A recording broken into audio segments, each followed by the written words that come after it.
सत साहिब सतगुरुदेव की जय।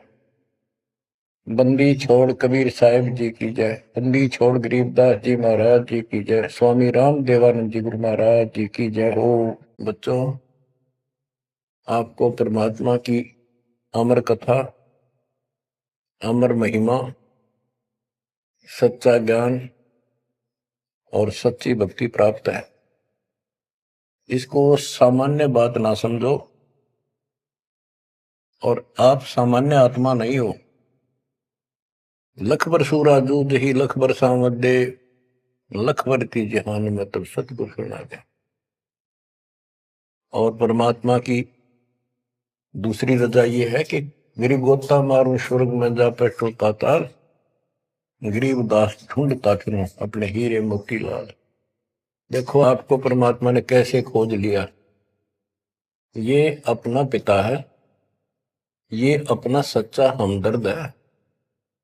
बाकी यह संसार के जितने भी परिवार है, नाते रिश्ते हैं, ये हमने अस्थायी अपना या जीने के लिए रास्ता निकाल रखा है कि थोड़ा सा ठीक ये समय व्यतीत हो जा।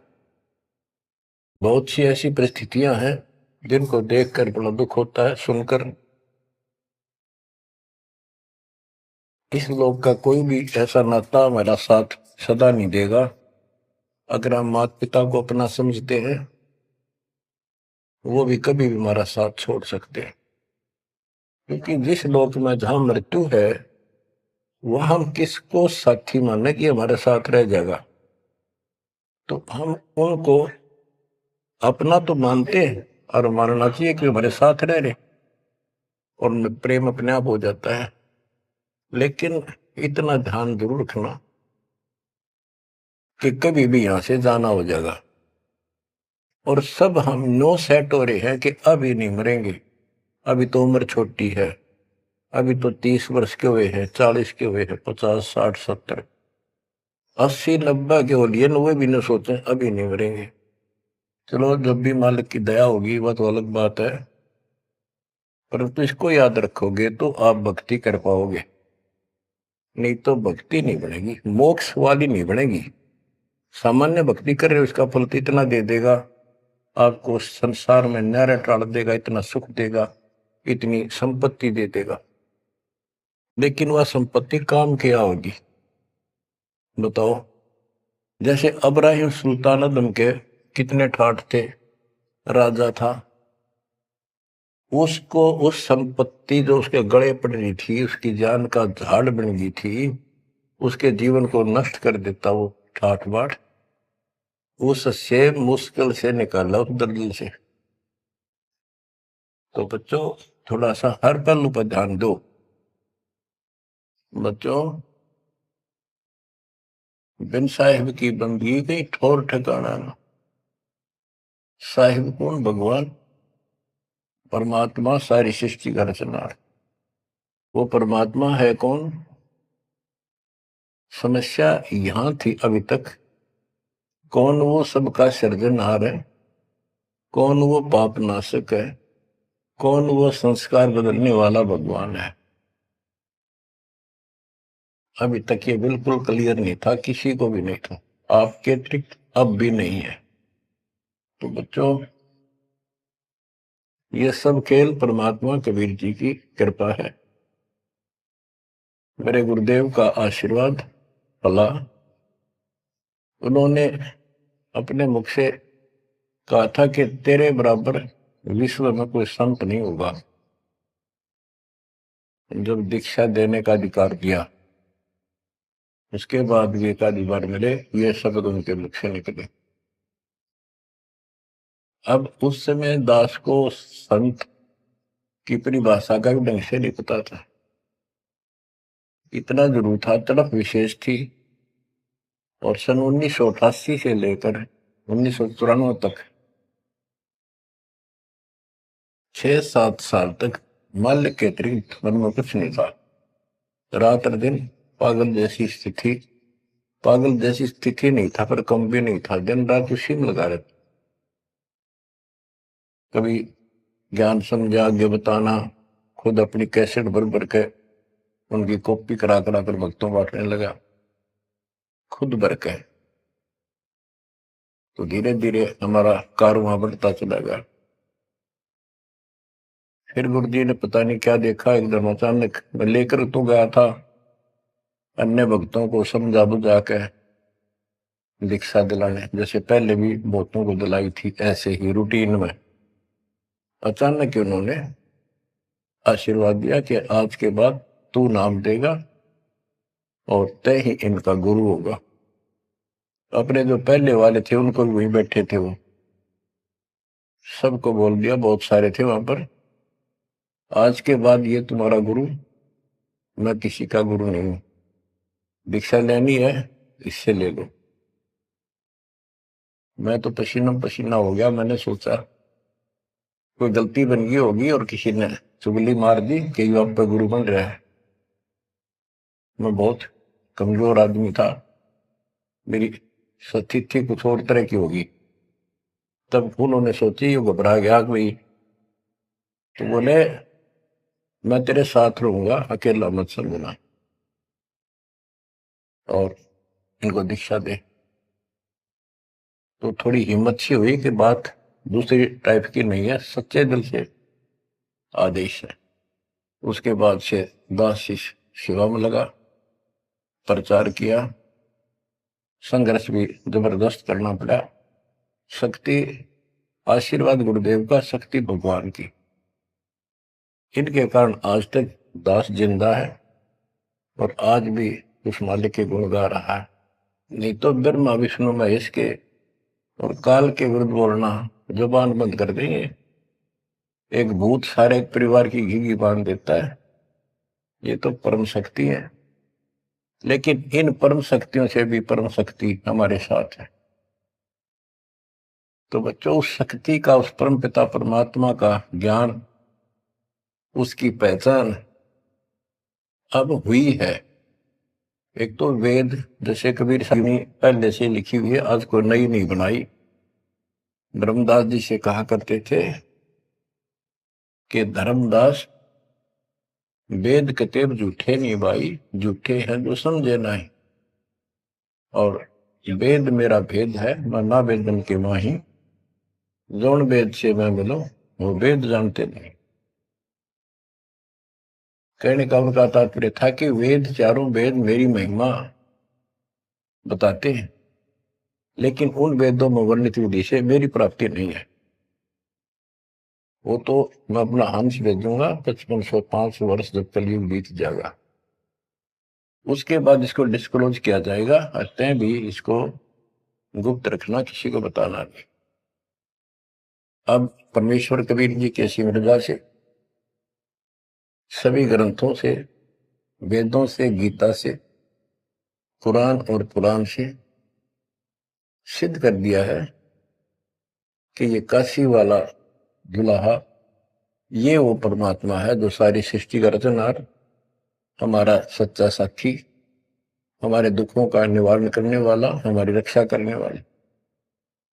अब इसके साथ साथ 6 आई विटनेस आपके सामने पेश किए, जैसे संत गरीबदास जी, धर्मदास जी, संत धर्मदास जी, संत मलुकदास जी, संत दादू दास जी, संत नानक दास बाबा जी, संत गीसा दास जी। इन 6 के 6 ने स्पष्ट कर दिया, ये परमात्मा धानक काशी वाला, ये परमेश्वर है। उसकी भक्ति क्या है वो भी स्पष्ट रखी है गरीबदास जी ने, और मेरे गुरुदेव के पास ये संपूर्ण मीटर थे। दास को खजाना देंगे कि खर्च और आगे वर्त सबको बता। तो इन आई विटनेसों में से एक दादू साहब हैं, संत दादू दास जी। सत साहेब जी, आइए अब देखते हैं संत रामपाल जी महाराज के ज्ञान को। संत रामपाल जी महाराज द्वारा लिखी पुस्तक परिभाषा प्रभु की, पेज नंबर 1 से। सागर बूंद समाना, कर जोरू विनती करूं, धरू चरण पर शीस।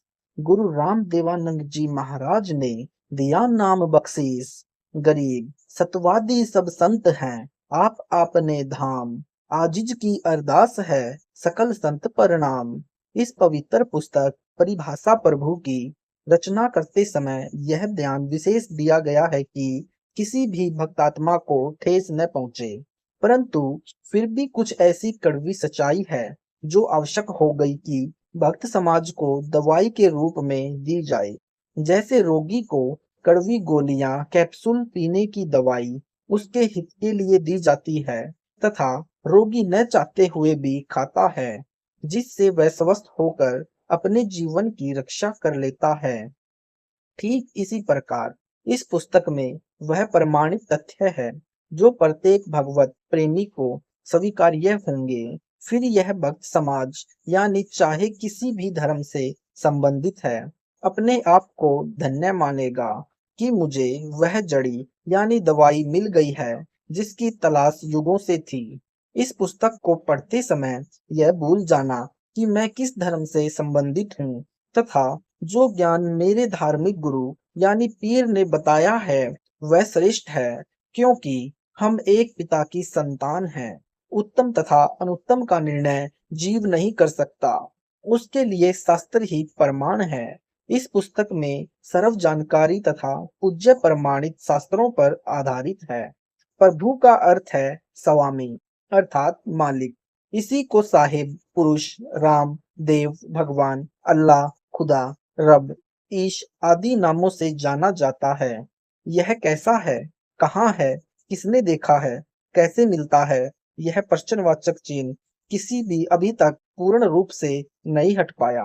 प्रभु की व्याख्या कोई निराकार कोई साकार करते हैं। सामान्यतः प्रभु को निराकार मानकर संतुष्टि पाई, क्योंकि जिस विधि से उसको पाने का प्रयत्न किया उससे प्रभु नहीं मिला, जिससे उसे निराकार यानी निर्गुण की संज्ञा देकर अपने अपने अनुभव के शास्त्र बना दिए। प्रभु कौन है, कैसा है, प्रमाण सहित जानकारी। प्रभु वह शक्ति है जो कोढ़ी को काया दे, निर्धन को माया दे, बांझ को पुत्र दे, रंक को राजा बना दे, मुर्दे को जीवित कर दे, पाप कर्मों को काट दे, आयु बढ़ा दे, जब चाहे प्रकट हो जाए, अनहोनी को होनी कर दे, असंभव को संभव कर दे। प्रभु शक्ति बोधक शब्द है, जैसे साहिब शब्द है। किसी एक विभाग को लीजिए, जैसे तहसीलदार साहिब, उपायुक्त यानी डीसी साहिब, आयुक्त साहिब, मंत्री साहिब, मुख्यमंत्री साहिब, प्रधानमंत्री साहिब, राष्ट्रपति साहिब, उपरोक्त सर्व साहिब ही कहलाते हैं, परंतु इनकी शक्ति में अंतर है। इसी प्रकार तीन लोक के प्रभु यानी देव, तीन विभागीय मंत्री समझो। नंबर 1 ब्रह्मा यानी रजोगुण उत्पत्ति करता, नंबर 2 विष्णु यानी सतगुण स्थिति करता, नंबर 3 शिव यानी तमगुण संहार करता।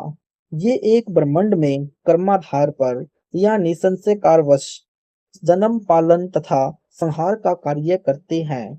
ऐसे ऐसे 21 ब्रह्मांड हैं। उन सर्व 21 ब्रह्मांडों का प्रभु इन ब्रह्मा विष्णु महेश का पिताजी ज्योति निरंजन यानी काल क्षर पुरुष है। काल यानी ब्रह्म शापवश 1 लाख मानव शरीरधारी प्राणियों का आहार करता है, जिसके लिए इन 21 ब्रह्मांडों में जीव को झूठा लालच देकर धोखे में रखा जाता है तथा जन्म मरण स्वर्ग नरक व 84 लाख योनियों के चक्र में रखा जाता है, जिसका मुख्य कार्यभार तीनों देवों यानी ब्रह्मा विष्णु महेश को सौंप रखा है।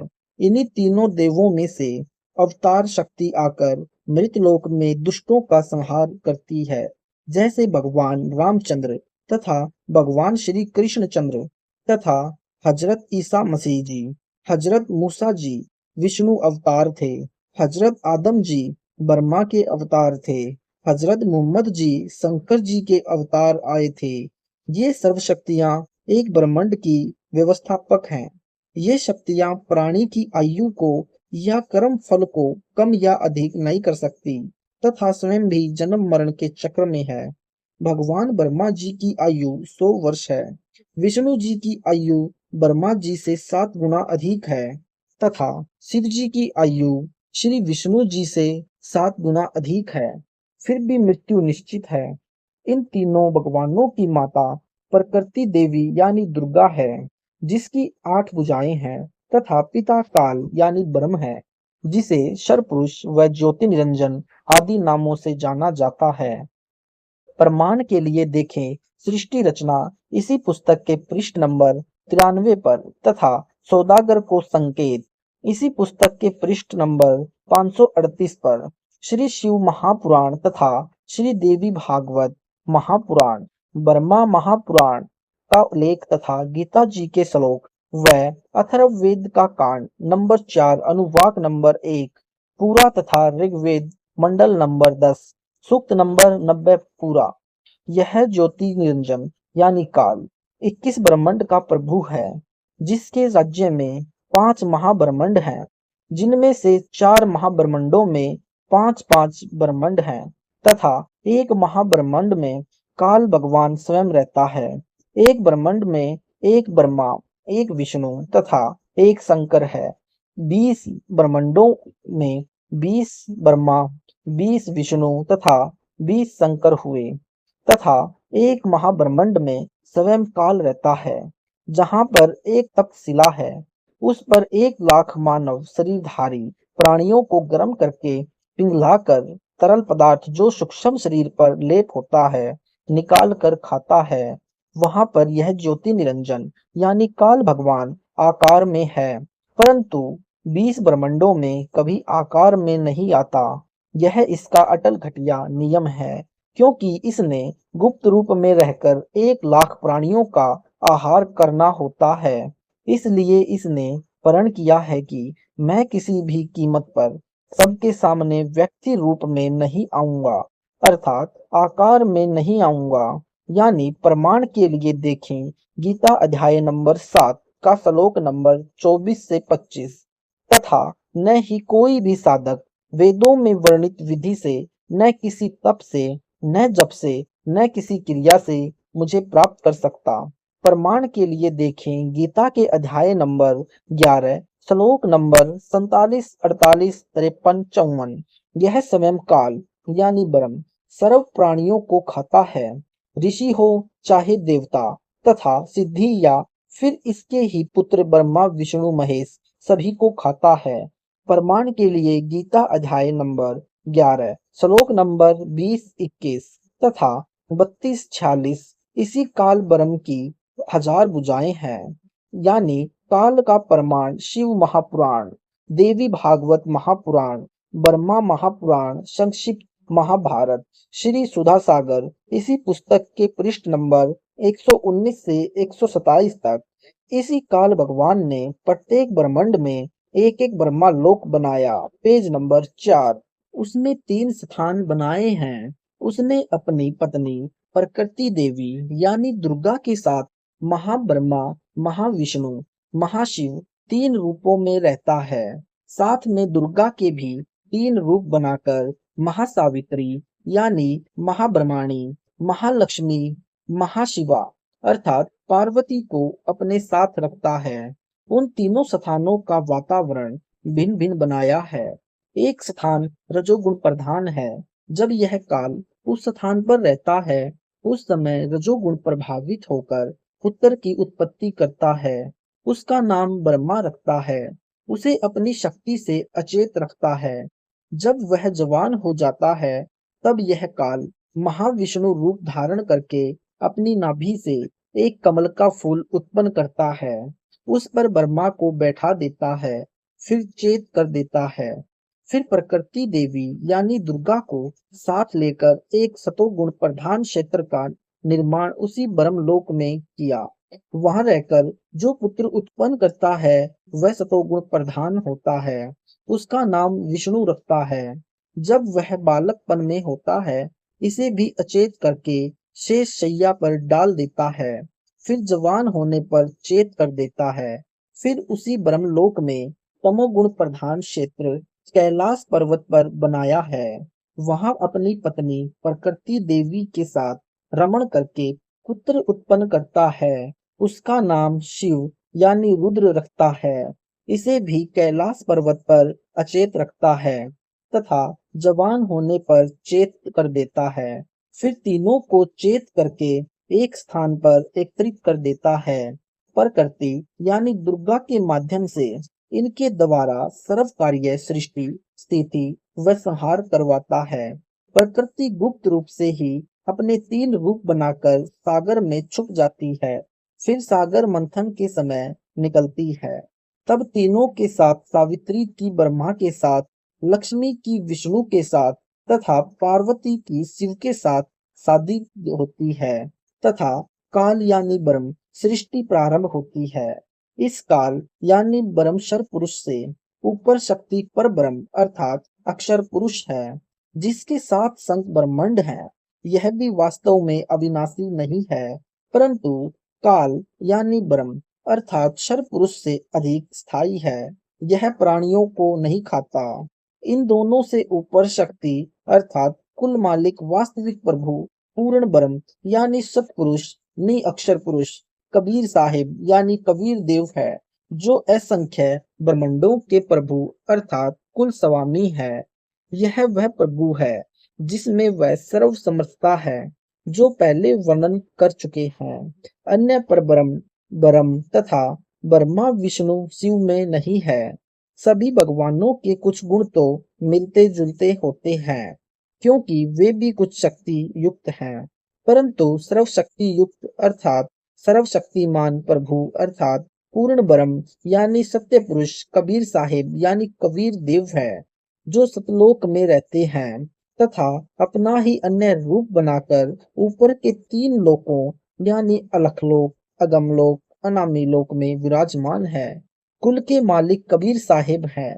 प्रमाण के लिए चारों वेद, श्रीमद् भागवत गीता, चारों पुराण, प्रत्यक्षदर्शी संतों के प्रमाण इसी पुस्तक में देखें।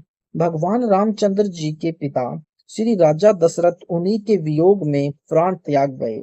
इसी रामायण की जानकारी महर्षि वाल्मीकि जी ने श्री रामचंद्र जी के जन्म से 10,000 वर्ष पूर्व दे दी थी तथा सतयुग में महर्षि गौतम जी ने अपनी पत्नी को श्राप दिया था कि तू पत्थर की बनेगी। फिर आशीर्वाद दिया था कि श्री विष्णु जी ही श्री रामचंद्र अवतार धार कर आएंगे, तब तेरे ऊपर अपनी खड़ाऊ झाड़ेंगे। उनकी चरण रज से अहिल्या फिर स्त्री बनेगी तथा मेरे पास आएगी। फिर अहिल्या की विशेष प्रार्थना पर त्रेता युग को द्वापर से पहले कर दिया। इससे सिद्ध है कि यह अवतार भी काल यानी ब्रह्म के हाथों कठपुतली है तथा जो कुछ करवाना है वह निर्धारित होता है। उसमें ये अवतार यानी रसूल कोई फेर बदल नहीं कर सकते। जैसे भगवान रामचंद्र जी अपने भाई लक्ष्मण को भी जीवित नहीं कर सके, उसके लिए वेद बुलाया गया तथा संजीवनी बूटी की आवश्यकता पड़ी। भगवान रामचंद्र जी समुद्र पर पुल नहीं बना पाए, नल तथा नील की आवश्यकता पड़ी। जब नल नील भी नहीं बना पाए तो मुनिंदर ऋषि ने अपनी शक्ति से पत्थर तैराए, तब पुल बना। यह मुनिंदर ऋषि त्रेता युग में स्वयं पूर्ण ब्रह्म कबीर साहिब यानी कबीर देव ही आए थे। पांडव यज्ञ में भगवान कृष्ण तथा 3 लोक के सर्व देवताओं, ऋषियों, ब्रह्मांडों, सिद्धों, नाथों तथा 3 लोक के प्रभु ब्रह्मा विष्णु शिव से भी शंख नहीं बजा था। सुदर्शन सुपच द्वारा युग में करुणामय ऋषि का शिष्य था। द्वापर युग में पूर्ण ब्रह्म यानी कबीर साहिब करुणामय नाम से आए थे। Page number 6। जिस दिन भगवान कृष्ण तथा 5 पांडव सुपच सुदर्शन जी को आमंत्रित करके लिवा लाने गए थे, उस दिन करुणामय अर्थात कबीर साहिब ने सुदर्शन जी को गुप्त प्रेरणा करके 10 दिन के लिए कहीं और भेज दिया तथा स्वयं सुदर्शन का रूप धारण करके उसकी कुटिया पर विराजमान हो गए। फिर पांडव यज्ञ में आकर भोजन पाया। द्रौपदी तथा श्री कृष्ण जी ने उस पूर्ण ब्रह्म कबीर साहिब जी को, जो एक चूड़े यानी भंगी सुदर्शन जी के रूप में विराजमान थे, के चरण धोकर चरणामृत पिया। तब शंख बजा, जिससे यज्ञ संपूर्ण हुई। यह गुण पूर्ण प्रभु के होते हैं। जिस कार्य में सर्व असमर्थ हो जाए उसे समर्थ शक्ति पूर्ण किया करती है। भगवान कृष्ण जी ने राजा मोर ध्वज के पुत्र ताम्र ध्वज को आरे से चिरवा कर पुनर्जीवित कर दिया था, क्योंकि उसके बच्चे की आयु शेष थी। उसे जीवित कर दिया, परंतु महाभारत के युद्ध में अपने सगे भांजे सुभद्रा के पुत्र अभिमन्यु को जीवित करने में असमर्थ रहे तथा दुर्वासा के शाप से भगवान कृष्ण जी का पूरा यादव कुल विनाश हो गया, जिसमें भगवान श्री कृष्ण जी के पुत्र प्रद्युम्न तथा पुत्र अनिरुद्ध समेत 56 करोड़ यादव तथा स्वयं भगवान कृष्ण भी विनाश को प्राप्त हो गए। वहां श्री कृष्ण जी कोई बचाव नहीं कर पाए, इसलिए सर्व भगवानों के कुछ गुण मिलते जुलते होते हैं, परंतु समर्थ के सामने कोई असंभव कार्य नहीं होता। जैसे सुदामा जी का एक मकान बनाकर तथा कुछ धन देने मात्र से प्रभु संज्ञा को प्राप्त श्री कृष्ण जी पुरी में अपना जगन्नाथ मंदिर समुद्र से नहीं बचा पाए। उसे भी पूर्ण परमेश्वर कबीर साहिब ने ही समुद्र को रोककर सुरक्षित किया। Page number 7। अब पढ़ो संक्षिप्त महिमा समर्थ की। कबीर साहिब यानी कबीर देव पूर्ण परमात्मा अनंत कोटि ब्रह्मांड के स्वामी कुल के प्रभु हैं। नंबर 1। एक सम्मन नाम का मनियार कबीर परमेश्वर जी का शिष्य था। उसकी पत्नी का नाम नेकी तथा इकलौता पुत्र सेव। तीनों प्राणियों ने कबीर साहिब का उपदेश प्राप्त था। एक दिन कबीर साहिब अपने दो सेवकों कमाल तथा शेख फरीद को साथ लेकर सम्मन के घर पहुंचे। सम्मन के घर भोजन के लिए आटा भी नहीं था। अपनी पत्नी नेकी की सलाह से सम्मन अपने पुत्र सेव को साथ लेकर रात को चोरी करने गए। पुत्र सेव को बनिए ने पकड़ लिया। अपने सतगुरु की इज्जत को बचाने के लिए कि सुबह सेव को पहचान लिया जाएगा और फिर उसे लाएंगे, फिर कहेंगे कि ये जो इनके गुरुजी आते हैं, ये चोरी करना सिखलाते हैं। इस डर से सम्मन ने तलवार से अपने पुत्र का शीश काट लिया तथा अपने घर ले आया। फिर पजावे में पड़े धड़ को भी उठाकर लाकर अंदर मकान में गुप्त रख दिया। सम्मन की पत्नी नेकी ने सुबह खाना बनाया।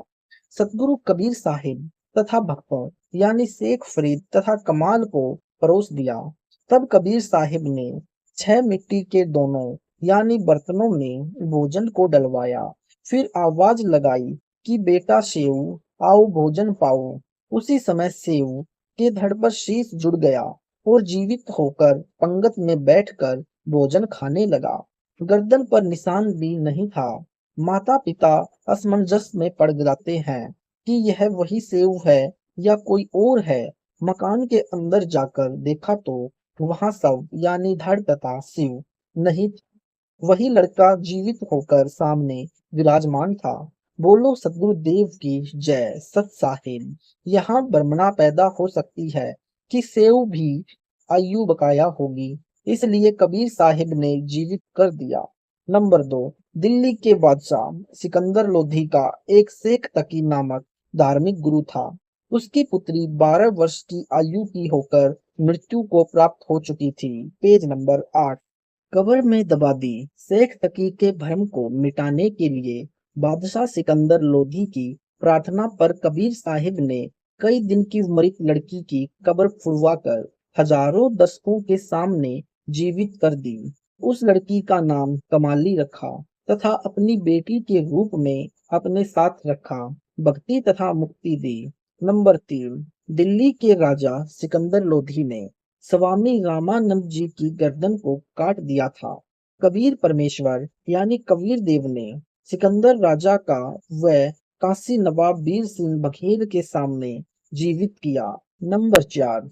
राजा सिकंदर का जलन का असाध्य रोग हाथ से स्पर्श मात्र से ठीक किया। नंबर 5। दिल्ली के राजा सिकंदर लोधी के धार्मिक पीर शेख तकी की जिद पर एक 12 वर्षीय बालक का शव दरिया में बहता हुआ आ रहा था। वह बच्चा कुछ दिनों से मृत था तथा उस मृत को जल प्रवाह किया गया था।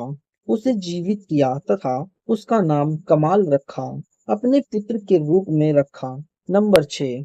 एक समय मुसलमानों के धार्मिक गुरुओं के बहकावे में आकर सिकंदर लोधी ने कबीर साहिब को पकड़वा कर अपने दरबार में मंगवाया। फिर पूछा कि आप कहते हो कि मैं अल्लाह हूँ।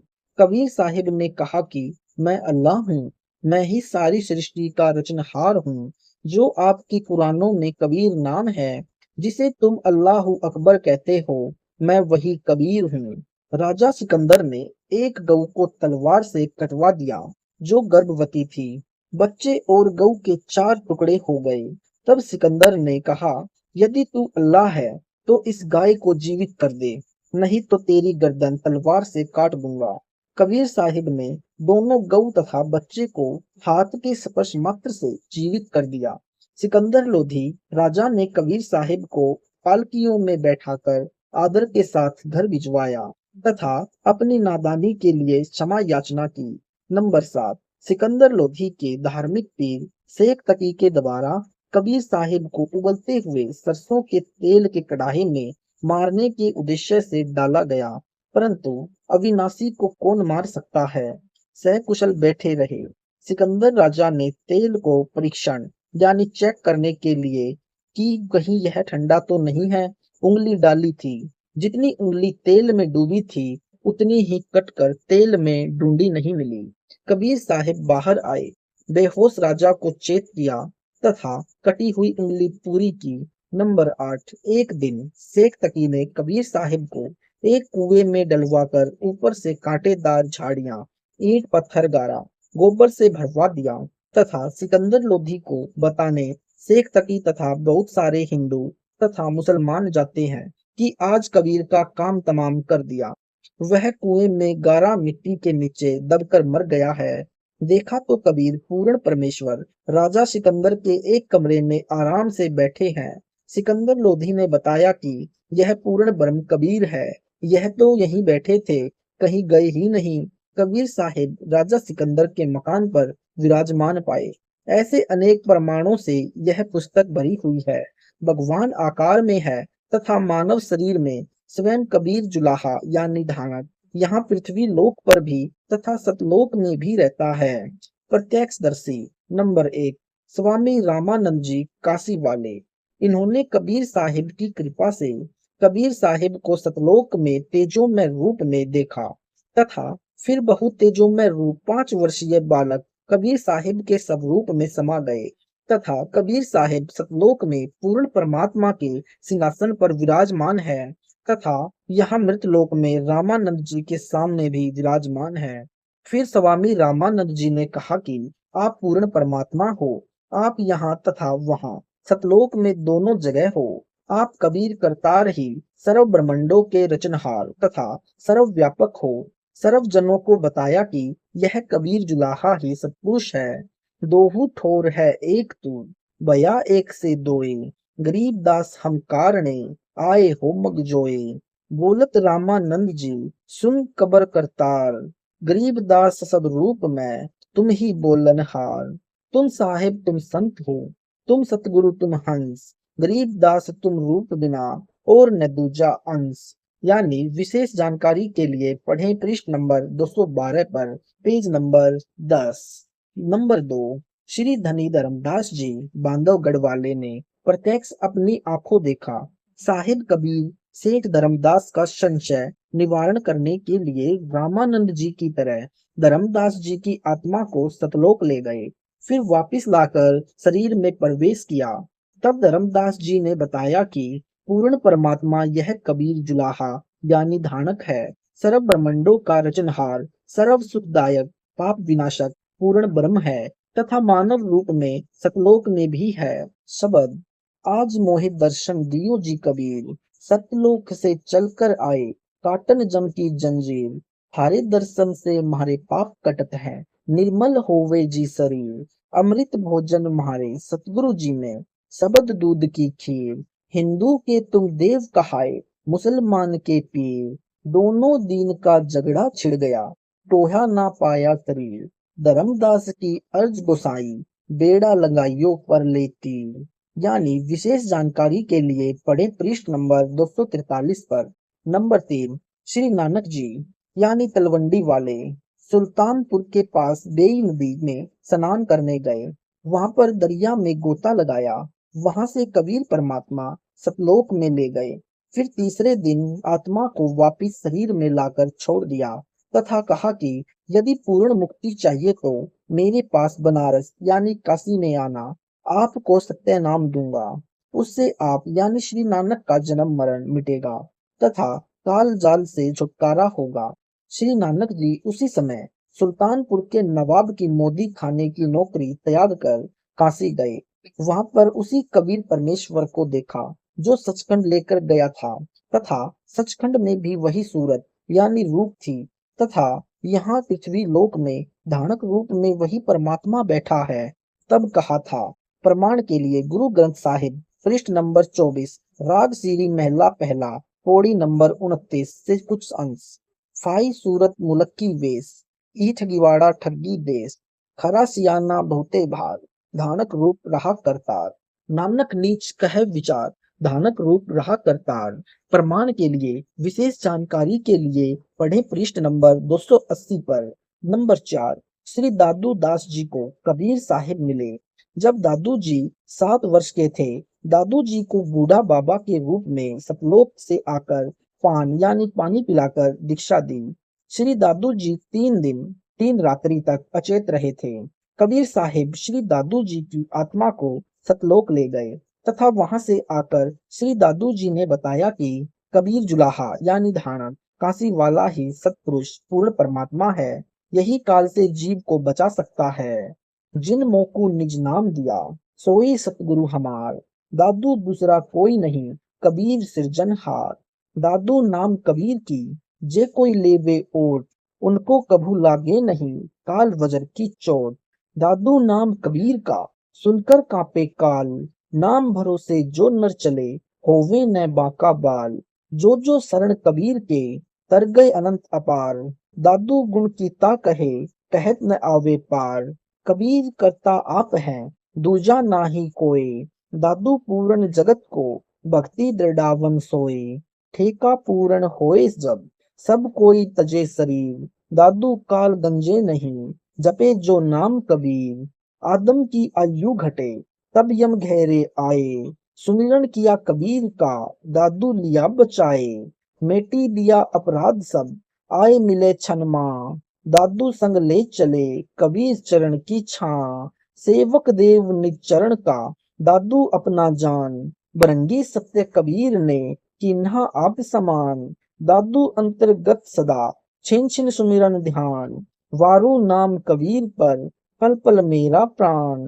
सुन सुन साखी कबीर की काल नवावे भात, धन्य धन्य हो तीन लोक में दादू जोड़े हाथ। कहरी नाम कबीर का विषम काल गजराज, दादू भजन प्रताप ते बादे सुन्नत आवाज। पल एक नाम कबीर का दादू मन चितलाए, हस्ती के असवार को सवान काल नहीं खाए। मृत नाम कबीर का कटे काल की पीर, दादू दिन दिन पूछे परमानंद सुख से।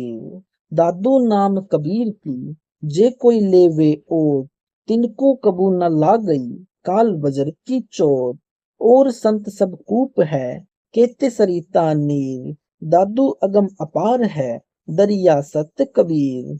अब ही तेरी सब मिटे जन्म मरण की पीर, श्वास को श्वास में नाम सुमर ले दादू नाम कबीर।